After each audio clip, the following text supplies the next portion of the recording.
22 வயசான வித்யான்ற ஒரு பெண்மணி இறந்துட்டாங்க அப்படின்னு சொல்லிட்டு அவங்க ஃபேமிலியிலே வந்து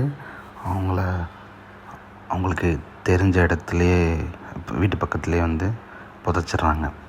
எப்படி இறந்தாங்கன்ற ரீசன் கேட்டால், பீரோ வந்து அவங்க தலையில் விழுந்து அதிலிருந்து இறந்துட்டாங்கன்னு சொல்லிட்டு அவங்க எல்லாத்தையும் சொல்லி அந்த கிரிமினேஷன் மாதிரி புதைச்சிட்றாங்க. ஸோ இது சுற்றி இருக்க எல்லாருக்குமே ஒரு மாதிரியாக சஸ்பீஷியஸாக இருந்தாலுமே பெருசாக போலீஸ் வரைக்கும்லாம் போகல. ஸோ அந்த இதோட விஏஓகிட்ட போயிட்டு அந்த ஒரு பையன் வந்து கம்ப்ளைண்ட் பண்ணுறான். அந்த பையனோட பேர் பார்த்திங்கன்னா வெண்மணி. அவன் இருந்துட்டு இந்த பொண்ணை காதலிச்சிருந்துருப்பான் போல். இவங்க வந்துட்டு 3rd year college student, government arts college இன் கோயம்புத்தூரில். ஸோ இவங்க வந்துட்டு விஏஓட்ட போய் அந்த பையன் வந்து கம்ப்ளைண்ட் கொடுக்குறான்.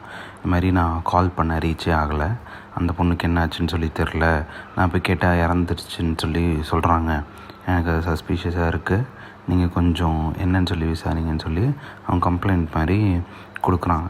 கொடுத்ததுக்கப்புறம் விஏஓ, பருவையோட விஏஓ என்ன பண்ணுறாங்கன்னா,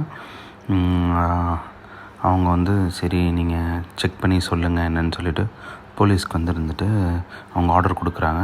அவங்க ஃபாரன்சிக் டீமை வச்சு செக் பண்ணிகிட்ருக்காங்க. செக் பண்ணிவிட்டு அந்த ஃபேமிலியில் இருந்துட்டு என்ன விஷயம்னு சொல்லி கேட்கலான்னு பார்த்தா, இந்த பையன் இருந்துட்டு அந்த வெண்மணின்ற பையன் வந்து வித்யான்ற பொண்ணுக்கு லவ் பண்ணுறன்றனால அவங்க வீட்டில் போய் பேசியிருக்காங்க. 2 பேருமே வேறு கம்யூனிட்டின்றனால அவங்க வீட்டில் ஒத்துக்கலை போல். ஸோ ஒத்துக்காதப்போ என்ன இருக்குது, இவங்க அந்த பொண்ணோட அண்ணன் இருந்துட்டு இது மாதிரி கல்யாணம் பண்ணி தர முடியாதுன்ற மாதிரி சொல்லியிருக்கிறான். அதுக்கப்புறம் அவனை விசாரிக்கும் போது போலீஸு அவன் வந்துட்டு கன்ஃபஸ் பண்ணிருக்கான், அந்த மாதிரி வேறு கம்யூனிட்டியில் பண்ணுறதுனால கொலை பண்ணிட்டேன்ற மாதிரி சொல்லியிருக்கான். ஆனால் பட் இன்னும் கிளியரான இன்ஃபர்மேஷன் எதுவும் போலீஸ் சைடில் எதுவும் கொடுக்கல.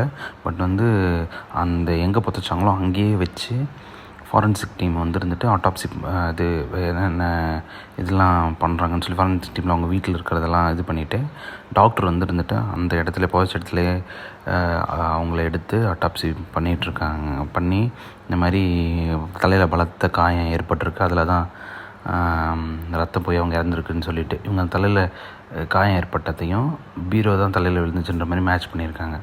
ஸோ இப்போது கன்ஃபஸ் இருந்துட்டு அவங்க அண்ணன் பேர் சரவணன், அவர் தான் கொலை பண்ணான்னு சொல்லி ஒத்துட்டார் இப்போதைக்கு.